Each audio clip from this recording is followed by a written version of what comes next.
I grew up in a very Christian-based family, very religious. Was in church every Sunday morning, every Sunday evening. I always had questions. A lot of things didn't make sense to me in Christianity. And when I started researching with Islam and started reading about the history of the religion, a lot of things started to click. I don't believe that we can worship Jesus, God, and then the Holy Spirit. So the way we always say Father, Son, Holy Spirit, that's three people in my mind. That was my confusion. So what also made me feel in my heart, in my head a lot of things made sense, but in my heart, what really, I don't know, just clicked for me, I guess.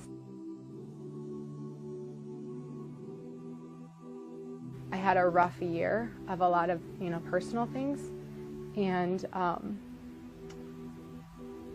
it was amazing how just calm, better, at peace I felt just by, connecting. It was something that I felt very strongly about, and I felt better every day that I continued changing things slowly. It's a lonely experience, but I think every time I continued to distance myself, and the more alone I felt, the better I felt, which is bizarre. But I didn't feel like I was alone, if that makes sense.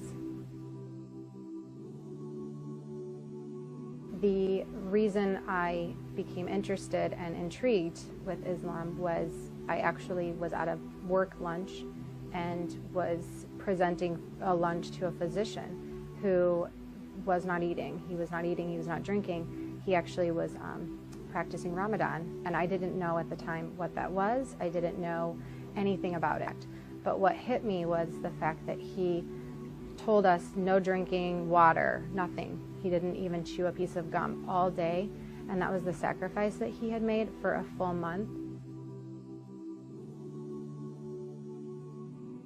I stopped watching certain TV shows, little things. They know me, they noticed certain things were different. I started dressing differently, and they started asking questions. I didn't go to church on Christmas Eve was the big one. I didn't celebrate Easter and distanced myself. And they asked why. They knew I was researching, they knew I was intrigued, I was interested, but we had to sit down one-on-one or two-on-one, face-to-face with them. And I don't think that my mom or my dad necessarily disagreed with me at any point during that conversation. I think I made some very valid points that they are now researching and looking into, because every time we talk, I've given my mom books. I've had them mailed to her house to read. And I know she's reading and researching. The sacrifices that I'm making are not only for me, but they're for God. And I'm sacrificing myself. I'm submitting myself.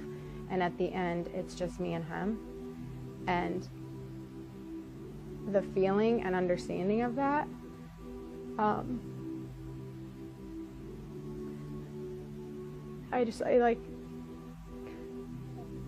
any doubt I had, any fear of losing my friends or my family not talking to me, remembering that and knowing that any sacrifice was for the end and for him and for that relationship.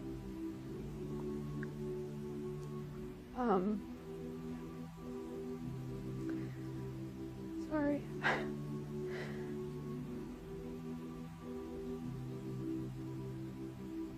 It's emotional.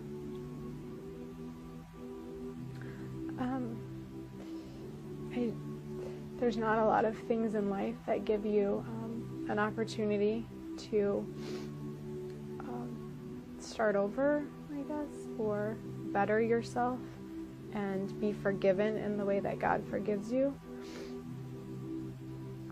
But knowing what I've been through to get to this point, it makes me that much more motivated and positive and just sure, when everything is gone, there's only God to answer to, and none of this other stuff matters. أشهد أن لا إله إلا الله أشهد أن محمدا رسول Allah. I bear witness. There is no God but Allah. And I bear witness that Muhammad is the messenger of Allah. I have been blessed to welcome so many people to Islam. Alhamdulillah Rabbil Alameen. That's an honor from Allah. And subhanallah, every time someone takes their shahada, be it a brother or a sister, they just pull you into their own world of this journey of faith. And you see how Islam grew up into their hearts, into their conscience, into their minds, and reflected sometimes tears, reflected sometimes statements that will amaze you. Someone who just took their shahada would speak something of beauty, such as we heard from Sister Ashley in this great clip.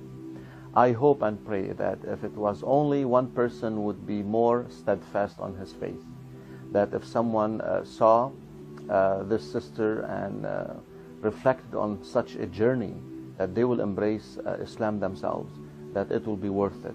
I ask you to make dua for her and for everyone who took their shahada, and for all Muslims, that may Allah keep us steadfast on our deen, that may Allah subhanahu wa ta'ala accept from us and grant us His mercy, and Jazakumullah khair. This is your brother Imam Kifah Mustafa at the Prayer Center of Orland Park in Chicago. Assalamu alaikum.